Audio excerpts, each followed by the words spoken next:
KFC homemade KFC செய்ய போறோம்.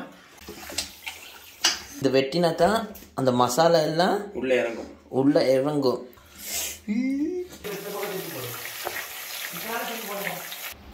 உப்புல add பண்ணி போடுறது சப்புன்னு பஜ்ஜி போடுறது இருந்தா செம்மையா இருக்கும்.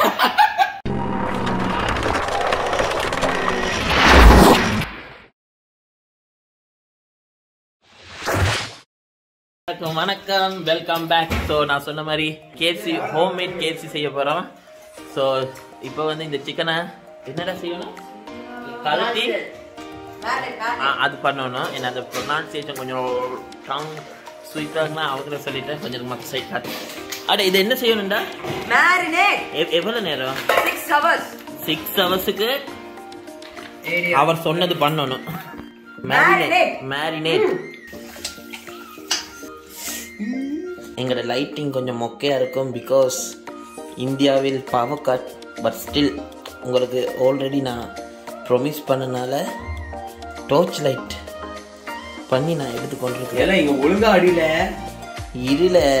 ஸோ இதை மெரினேட்டா அது என்னவோ மேரினேட் பண்ணுவதுக்காக இது வெட்டினா தான் அந்த மசாலா எல்லாம் உள்ள இறங்கும். இவன் ஆல்ரெடி செஞ்சுருக்கிறான், நல்லா வந்துருக்குன்னு சொல்லியிருக்கிறான். So will see. கொஞ்சம் lighting and extremely sorry guys, கொஞ்சம் மேனேஜ் பண்ணிக்கொள்ளுங்க. இந்த மேரினேட் பண்ணிக்க மட்டும் இது இல்லை, ஆனால் மற்றது செய்யக்க எப்படி ஒரு 6 ஹவர்ஸ் தானே, 10 ஹவர்ஸ். ஸோ இதெல்லாம் வெட்டி அண்ட் ஃபுல்லாக நேரம். இவர் தான் எங்களுடைய ஹெட் செஃப். அவங்க 500 கிராம்ஸில் 1.5 டேபிள் ஸ்பூன் போட்டாங்க. இது 1000 கிராம்ஸ், அதாவது 1 கிலோ. அப்போ 3 போடலாமா?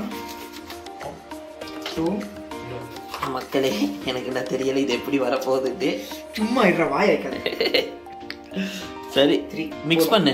இன்னும் சுகர்லாம் போடணும். சுகர் போடணுமா? சரி, வேணாம். ஸ்பூன் எடுத்து பண்ணு. இங்கே லைட் அடி. ஸ்பூனோட அவங்க செஞ்சாங்க வீடியோவில். கை யூஸ் பண்ணுறாங்க அவங்க விஷயம். ரெண்டா அது கெட்டு போகிற 1 டேபிள் ஸ்பூன் சுகர்.